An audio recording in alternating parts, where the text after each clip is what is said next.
5 kilo ration को लेकर भड़का सुप्रीम कोर्ट। सुप्रीम कोर्ट ने केंद्र सरकार के मुफ्त राशन पर सख्त टिप्पणी की। कब तक ऐसे मुफ्त राशन बांटा जाएगा? Supreme court. सरकार रोजगार के अवसर क्यों नहीं पैदा कर रही?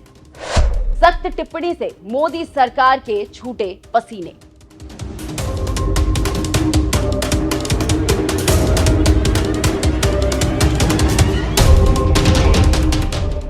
नमस्कार, न्यूज एक्सप्रेस देख रहे हैं आप। आपके साथ मैं हूं खुशबू राय। भारतीय राजनीति में मोदी का हर दाव 2024 से पहले मास्टर स्ट्रोक हुआ करता था और मीडिया मोदी शाह का लोहा मानती थी। लेकिन फिर आया 2024 का साल और लोकसभा में बीजेपी को 240 सांसद जीत कर आए और इसी के साथ मोदी पर दुखों का पहाड़ टूट पड़ा और अब मोदी का हर एक दाव फेल हो रहा है। विपक्ष लगातार मोदी को घेर रहा है और कोर्ट भी लगातार मोदी सरकार के कानून की समीक्षा कर रहा है। उसी कड़ी में अब सुप्रीम कोर्ट ने मोदी सरकार के राशन को लेकर मोदी सरकार को डांट लगाई है और ऐसा सवाल पूछा है कि मोदी सरकार बगले झांकने लगी है। जी हाँ, तीसरी बार सत्ता पाने के लिए मोदी सरकार ने नवंबर 2023 में 5 किलो राशन की स्कीम को आने वाले 5 सालों के लिए राशन योजना को बढ़ा दिया।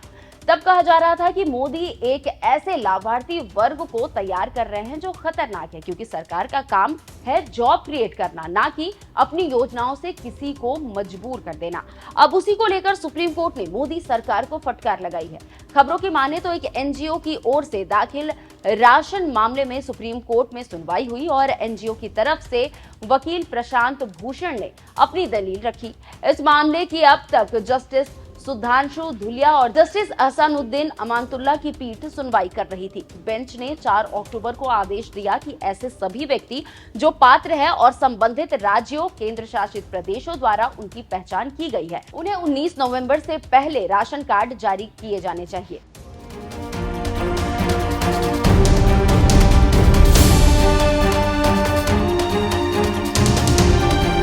मामले की सुनवाई करते हुए पीठ ने कहा कि कब तक मुफ्त चीजें दी जा सकती है? हम इन प्रवासी श्रमिकों के लिए रोजगार के अवसर और क्षमता निर्माण पर क्यों नहीं काम करते हैं?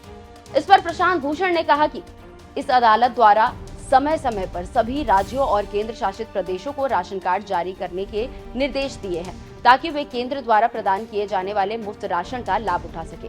इसके बाद सुप्रीम कोर्ट ने कहा कि यदि किसी के पास राशन कार्ड नहीं है और अगर वो ई श्रम पोर्टल पर रजिस्टर्ड है तो उसे भी केंद्र सरकार द्वारा मुफ्त राशन दिया जाएगा। इस पर जस्टिस सूर्यकांत ने कहा कि यही समस्या है। जिस समय हम राज्यों को सभी प्रवासी श्रमिकों को मुफ्त राशन उपलब्ध कराने का निर्देश देंगे, एक भी प्रवासी श्रमिक यहाँ नहीं दिखेगा, वे भाग जाएंगे। लोगों को खुश करने के लिए राज्य राशन कार्ड जारी कर सकते हैं क्योंकि वे अच्छी तरह जानते हैं कि मुफ्त राशन उपलब्ध कराने की जिम्मेदारी केंद्र की है।